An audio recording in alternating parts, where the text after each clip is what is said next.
Hey folks, Jimmy here, aka Palette of the Dead. Welcome back to the channel and welcome to the latest issue of Warhammer Age of Sigmar Stormbringer magazine. Now, as per usual with all these videos, if you like them, hit that like button, subscribe to the channel if you haven't already, and of course, drop us a comment down below.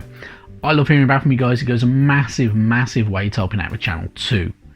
Now, this week we are on issue 55 of Stormbringer magazine, and it's a scenery issue. It's a pretty decent scenery issue. We get the Domicile shell. Now this sprue, because of the large sections of plastic, is pretty hefty, and it's a pretty good kit. So this is one of the newer kits, so obviously this is very much linked to the idea of the Dawnbringer Crusades and the setting up of settlements, as opposed to things like the Azerite Ruins, which were all kind of centered around the destruction of the cities of Sigmar and the breaking down of society and such like that, and the fact that a lot of them are led to rack and ruin.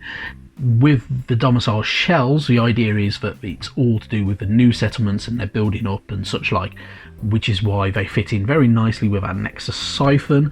I quite like this kit. They're pretty decent kits. I'm kind of slightly tempted to try and get a second one just so I can have two lots of them, but I don't know, we'll see. I don't really need to, I don't think. I think there's just part of me that wants to, just for a giggle. But anyway, pretty decent stuff. Obviously very weighty plastic though, and quite nice aesthetic to it as well, so pretty cool stuff there. Talking about scenery though, I wouldn't be half surprised if we get new scenery when the next edition of Age of Sigmar comes out, which I imagine to be sometime this summer, in all honesty. But we'll wait and see. But otherwise, pretty decent. We'll crack on with the magazine, shall we? So, going into this week's issue, first off, we are greeted by the Realm of Light. The 10 Paradises. So, the great lands of Hysh are symmetrical and ordered, each one mirroring another, and the whole is laid out in a systematic pattern. Each land has its own characteristics, but even these are evenly distributed across the face of a realm, giving the appearance of meticulous design. The realm of Hysh is divided into 10 different continents known as the 10 Paradises. In the centre of the realm is the circular island of Zintil. Radiating out from this hub are 8 evenly spaced islands which form a gigantic circle. The inhabitants of half of these base their culture on the teachings of Teclis and are known as the Teclian nations. The other half base their culture on the teachings of Tyrion. All of these islands are ringed by the land of Haxiha, which encircles the outer edge of the realm. So, obviously, you can tell Hysh is a very different place from everywhere else. So everything's kind of mirrored, and so there are mirror opposites because of the twins Teclis and Tyrion. So, during the Age of Myth, the elven god Tyrion awoke in the realm of Hysh. Finding himself alone, he travelled and explored the lands around him until he was blinded and overcome by the raw magic at the edge of a realm. Awakening once more, he was overjoyed to find his brother Teclis. Together, the two set out to find their kin, the elves. After many years of searching in vain for their people, the brothers encountered Sigmar, the God King, who took them to Azir. There they finally found a fraction of their elven brethren, and for a time Teclis and Tyrion were numbered among Sigmar's pantheon of order. So, Teclis and Tyrion, if you don't already understand the story of Teclis and Tyrion, they are the twin elves from the world that was. They're both kind of imbued with magic each at the end times. So Tyrion is very warlike and kind of a bit more kind of a general and very kind of more demanding and all to do with martial prowess and such like that. Teclis is the elven mage who basically unbound the Great Vortex and kind of helped sink Ulthuan, and pushed the kind of the different winds of magic so it could inhabit different people. So for instance, the golden magic was kind of absorbed by Karl Franz, who thus in turn died and kind of became reborn as Sigmar in a very roundabout way, and his magical ability wasn't kind of really on show until the very end. Obviously MFS magic, being Hysh magic, was absorbed by Nagash and such like, so Alariel became had Jade magic and everything like that. So yeah, complicated but pretty interesting stuff, and obviously Teclis and Tyrion still exist, but you don't really see a lot of Tyrion, in all honesty. You do see Teclis though, a bit more in terms of miniatures. So, to walk in paradise from the air, the features of the landscape trace out runes and sigils laid out in an ordered symmetry. On the ground, the order is apparent on a different scale. Plants grow in straight lines and glow faintly in the twilight. Geometrically perfect mountains rise in the distance, their sides dotted with perfectly proportioned trees. So, as you can imagine, Hysh, being a very unusual realm, is just filled with order and being very symmetrical and perfect, and yeah, very unusual. Moving on though, we get more of the perils, so this is all to do with terrible wastes. So attend, faithful disciple, to the words of Brother Muchard. The forces of darkness close in about us. Heed the teachings of Sigmar's devoted servant and renounce corruption. So, beyond this place lie the terrible chaos-haunted wastes. So, venture only a short way, and through the choking air you will see the twisted horror of a landscape blighted by the dark powers. Beneath your feet, the very ground will assail you through shards of sharp metal and flames so hot as to melt your flesh, shall I say. The oppressive miasma will enclose about you, bringing the stench of rotten corpses and burned bodies as your throat gasps desperately at the air for what few breaths it can bear to draw. So, obviously the Chaos Waste is very kind of real, even still within the mortal realm, so the chaos kind of seeps through and destroys everything and becomes wasteful through either destruction and depopulation, or whether it's just the fetid horribleness of Nurgle and such like. So you get a bit more information about that. You get information about the fragile refuge, which generally is in most places, and the eternal hunt, and much more.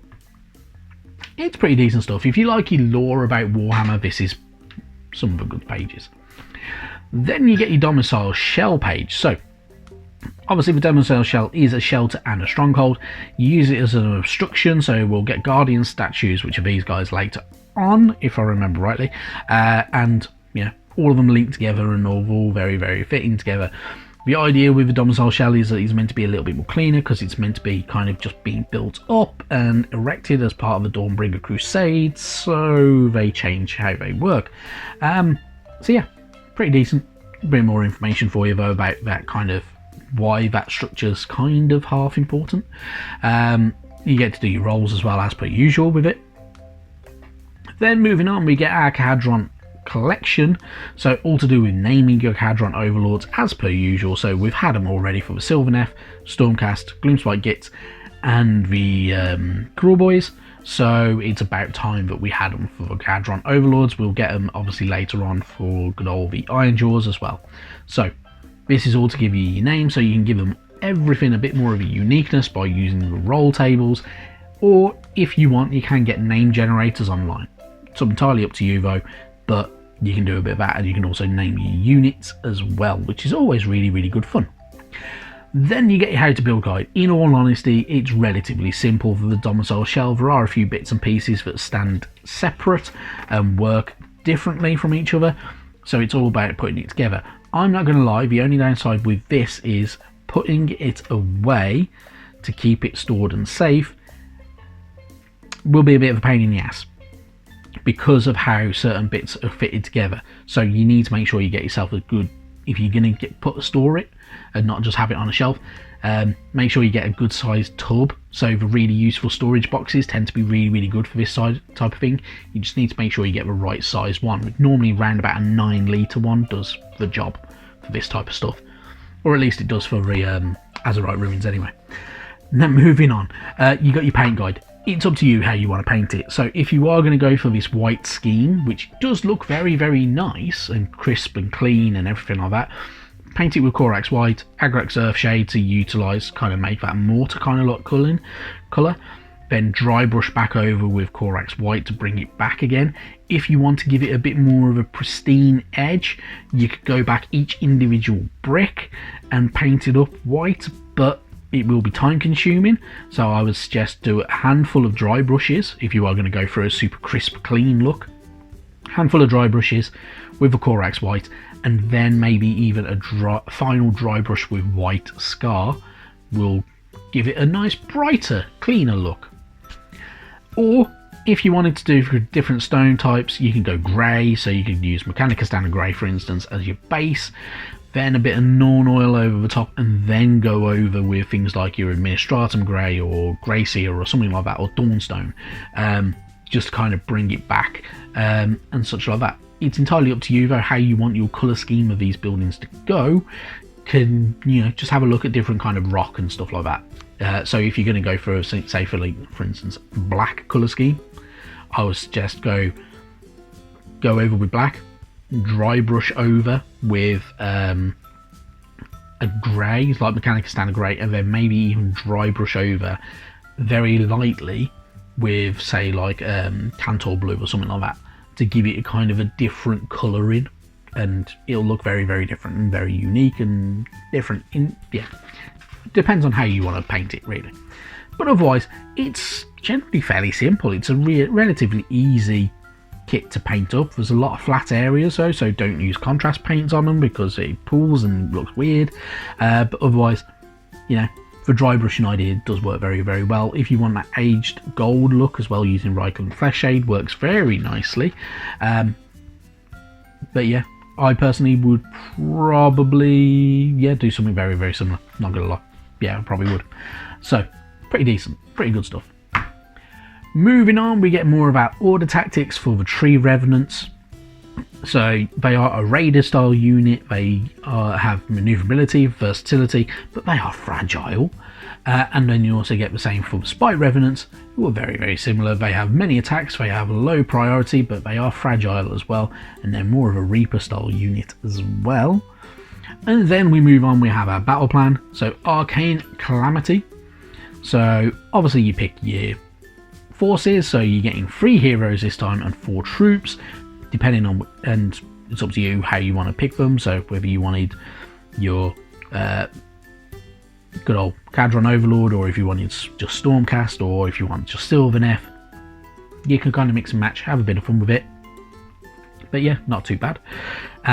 Or if you're going Forces of Destruction, you could have all Gut Rippers if you wanted to, or all Cruel Boys, or you could have loads and loads of Gobbos. Your choice, though. Pretty cool stuff.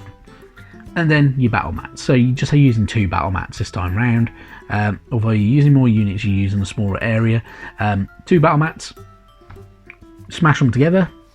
Get your objectives. Have a bit of fun. So pretty cool stuff though. And then obviously you get to see them mustering for battle and everything like that. So depending on how they've picked it, a bit of fun. So why not?